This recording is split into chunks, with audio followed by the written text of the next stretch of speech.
ભાવનગરના ભૈરવનાથ મંદિરે કાળભૈરવ જયંતીની ઉજવણી। પાલિતાણા ખાતે આવેલું છે 110 વર્ષ પૌરાણિક કાળભૈરવ મંદિર।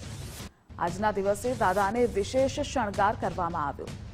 ઉજ્જૈન, કાશી અને પાલિતાણામાં કાળભૈરવ દાદા બિરાજમાન છે।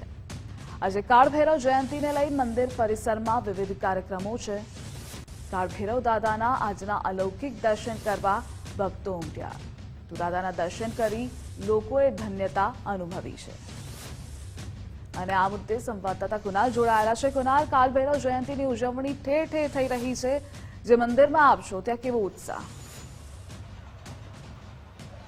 બિલકુલ ધ્રુવિશા, જો વાત કરીએ તો સમગ્ર દેશમાં મુખ્ય 3 મંદિરો આવેલા છે। તે પૈકીનું એક મંદિર એટલે કે કાળભૈરવ મંદિર પાલિતાણા મંદિર ખાતે છે। આજે દાદાની જન્મ જયંતિ ની ઉજવણી જે છે તે અહીંયા થઈ રહી છે। સીધા દ્રશ્યો બતાડવાના પ્રયત્નો કરશું। કહી શકાય છે કે આ જે કાળભૈરવ મંદિર છે તે મંદિર જે અલૌકિક ગણવામાં આવે છે, પૌરાણિક ગણવામાં આવે છે।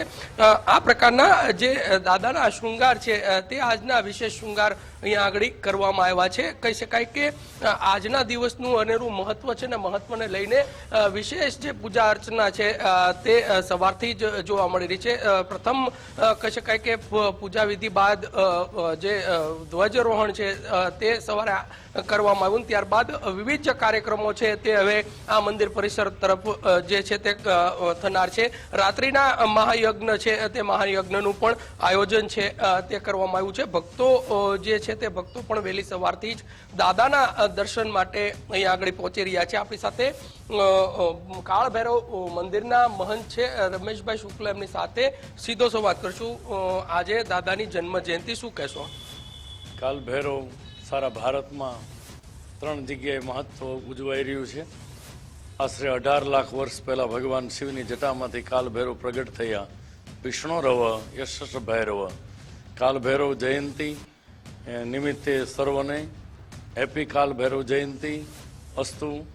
જય કાળભૈરવ। આજના શું પ્રોગ્રામો હોય છે મંદિર પરિસર તરફથી? કઈ પ્રકારે દાદાની અર્ચના પૂજા અર્ચના કરવામાં આવી રહી છે?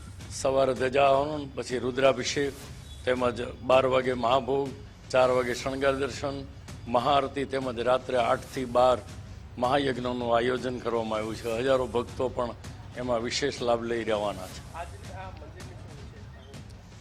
બસ 3 મંદિરો છે ભારતના, એમાં પ્રથમ નંબરનું આ મંદિર છે। કારણ કે જ્યાં ઉજ્જૈન અને કાશીમાં ભૈરવ છે એ ઓઘડ સ્વરૂપે છે, ત્યારે અહીંયા મૂર્તિ સ્વરૂપે બિરાજ, એ વિશિષ્ટતા છે। કહી શકાય કે આજના દિવસનું અનેરું મહત્વ રહેલું છે ધ્રુવિશાને, તેને લઈને ચોક્કસથી મંદિર પરિસર દ્વારા તમામ પ્રકારની જે કહી શકાય કે પૂજા અર્ચનાથી લઈ ધ્વજારોહણ સુધીની જે તૈયારીઓ છે તે તૈયારીઓ થઈ ચૂકી છે।